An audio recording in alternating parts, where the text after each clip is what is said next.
Hello Khidr বিদির ভাই বোনেরা, আসসালামু আলাইকুম। কি অবস্থা, কেমন আছেন? নিশ্চয়ই ভালো আছেন। তো আমি আজকে আয় পড়ছি ভাই নাস্তা করতো। আর ভাই সকালবেলা ঘুমে তোলার পরে পেটটা যখন সুসুসু করে তখন ভাই আর দুনিয়ার কোনো কিছু খেয়াল দেয় না, তাই আয় পড়ছি নাস্তা করতো। আজকে আয়া দিয়ে যে ভাই এই জায়গায় বেলে না পরোটা বানাইতেছে। এই পরোটার নাম হচ্ছে শাহী পরোটা। তাহলে আয়েন এই শাহী পরোটার ইহকাল প্রত্যাকাল আপনারা জানাই। Let's go. বাপরে বাপ, পরোটা বানানো যে এত কঠিন এটা আজকে জানলাম ভাই। এই যে দাবদুব করে যে মারতাছে, আমরা মারতে গেলে একটা আমেরিকা সুইজারল্যান্ড গিয়ে ফুল লইলে এর ফিস।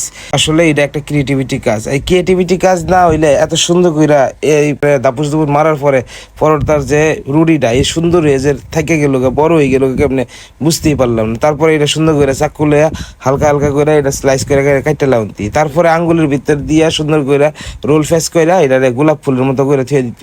এই যে একটা কাজ, এই কাজটা কিন্তু ভাই এই যে হলুদ গেঞ্জি হ্যারি হোটেল হ্যাঁ নিচে পারে দিকেই এটা হোটেলটা চলতেছে। মাশাআল্লাহ, দোয়া করবেন যে হোটেলটা আরো বেশি ভালো করে চলে। তো আপনারা এই হোটেলে কোথায় আসবেন? এই হোটেলে আসতে হলে আপনাকে ঔষধি গ্রাম আসতে হবে, ঔষধি গ্রাম লক্ষ্মীপুর খোলাবাড়ি, ঔষধি গ্রাম লক্ষ্মীপুর বাজারে আসতে হবে। শনিবার টু মঙ্গলবার সকালবেলা আসতে হবে স্পেশাল ভাবে। আর তাছাড়া প্রত্যেকদিন সকালেই আপনার এই দোকান খোলা হয়। শাহী পরোটা অল টাইম আপনি পাইবেন।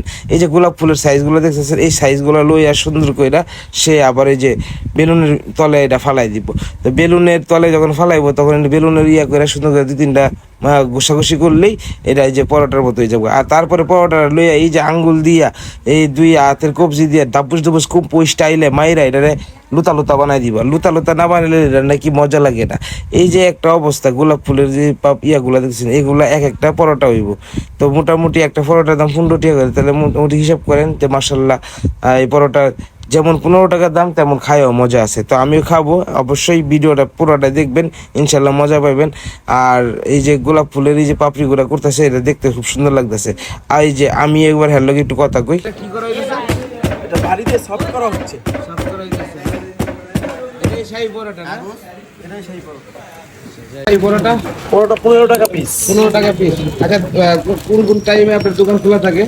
আমার দোকান সকাল 6টা থেকে রাত 9টা পর্যন্ত খোলা থাকে। আচ্ছা, আপনার এই যে ছোটখাটো একটা হোটেল, এটা কি প্রত্যেকদিন খোলা থাকে না? হ্যাঁ, প্রত্যেকদিন। সকালে আপনার এই শাহী পরোটা পাওয়া যাবে না? সকালে আর সন্ধ্যায়। সকালে আর সন্ধ্যায়? আর সন্ধ্যায় কি আইটেম আর থাকে? সন্ধ্যায় মোগলাই হয়, পুরি, সিঙ্গারা। আচ্ছা। তো আপনারা তো শুনলেনি। আর তাহলে চলে আসতে হবে কোথায়? লক্ষ্মীপুর বাজার, লক্ষ্মীপুর ঔষধি গ্রাম। ঔষধি গ্রামের বাজারে সকালবেলা আপনি নাস্তা করতে আসবেন।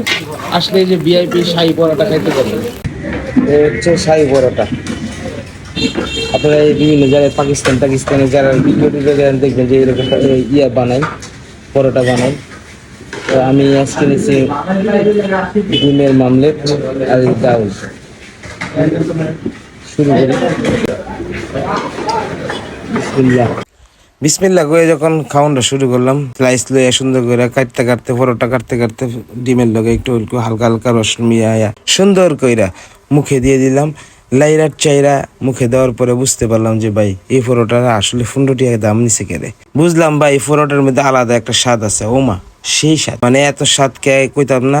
কিন্তু আপনারা খাইয়া দেখতে পারেন, কারণ আমার জিব্বার মধ্যে দুনিয়ার সব স্বাদ লেগে থাকে। মানে আপনারা বিভিন্ন ধরনের কমেন্ট করেন, হ্যাঁ ভাই আপনি যেটা খাইনি এটা খালি স্বাদ। আরে ভাই স্বাদ হইলে কি করতাম? আপনার যদি মনে হয় তাহলে, যদি আপনার জিব্বার মধ্যে যদি স্বাদ মাদ না থাকে, তাহলে আপনি একটা কাজ করেন, নিরিকাছিটা লইয়া সুন্দর করে জিব্বাটা বার করে সুন্দর করে জিব্বার উপরে যে হালকা একটু ফলে ফুরছে এই ফলটা ফালাই দিয়ে তারপরে আপনি যে কোনো খাউন খান, এটা কিন্তু যেটা খাবেন এটি ভালো লাগবে। I am just joking.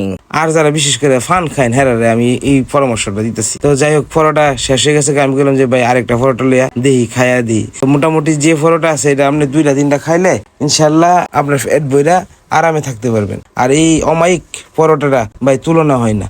আর কি কইতাম ভাই, এটার লগে যদি খালি হেরানো গরুর গোস্ত নেই, দুঃখ আমার এনই ভাই, যদি খালি গরুর গোস্ত থাকতো। আর এই পরোটার লগে যদি খালি গরুর গোস্ত লয়ে বসাম যাইতো রে ভাই, কি যে একটা অবস্থা হইতো, পুরা খিদির বিদির হয়ে যেত, মানে পারফেক্ট 100% পারফেক্ট হয়ে যেত। তো মোটামুটি আমার খাওয়া শেষ। তো আমার কাছে এই যে ডালটা বাই আসিনি, ডালটা সুমুক দা লয়ে নিলাম।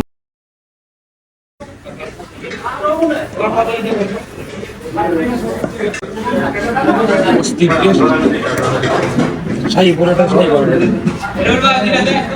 ভালো থাকবেন। আমার খাওয়া দাওয়া শেষ, সকালবেলা নাস্তা। আল্লাহ হাফেজ।